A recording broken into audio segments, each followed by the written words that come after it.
Our family ranch has sat peacefully on the edge of town for nearly 75 years.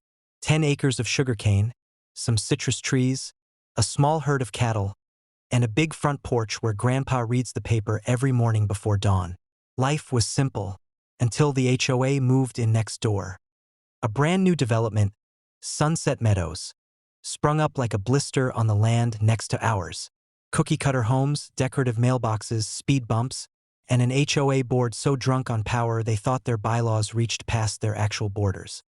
Problem was, our land wasn't in the HOA. Never was. Never would be. Didn't stop them from trying. It started with letters. They requested we repaint our barn to match the community aesthetic.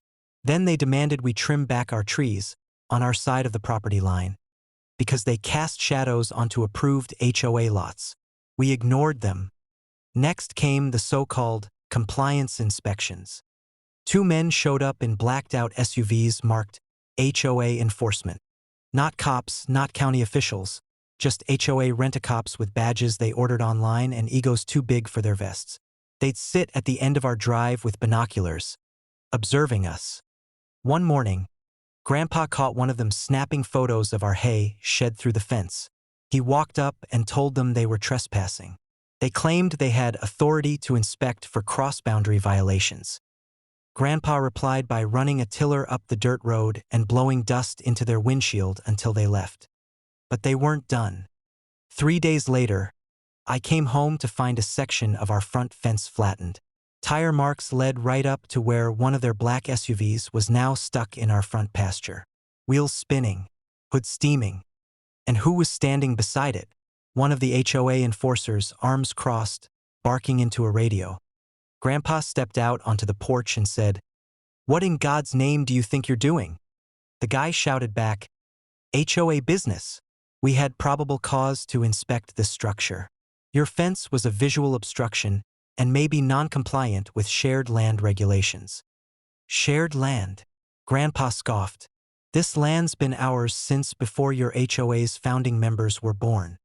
"I'll call the sheriff," the guy threatened. "You should," Grandpa said. "But in the meantime," he whistled toward the barn, and out came old Betsy, our sugarcane loader. A rusty old beast, basically a hydraulic crane on wheels with massive forks used to scoop cane into trucks during harvest.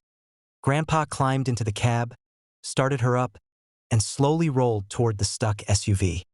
I tried to stop him, but he just gave me that "don't you dare" look. With all the grace of a farmer who's done this for 60 years, Grandpa slipped the forks underneath the SUV, lifted it clean off the ground, and rotated it 90 degrees toward the road. The enforcer freaked. "You can't touch that. That's HOA property." "You mean the property that just rammed through my fence?" Grandpa growled. "I'm just helping it off my land."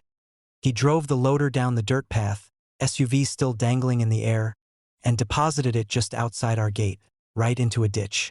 Not damaging it much, but enough to send a clear message. By the time the sheriff actually arrived, the HOA rep was fuming, taking photos and threatening lawsuits.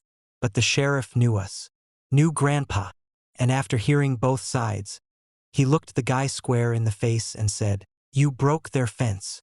You trespassed. You impersonated a peace officer. If they want to press charges, I'll back them." The HOA backed off publicly, at least.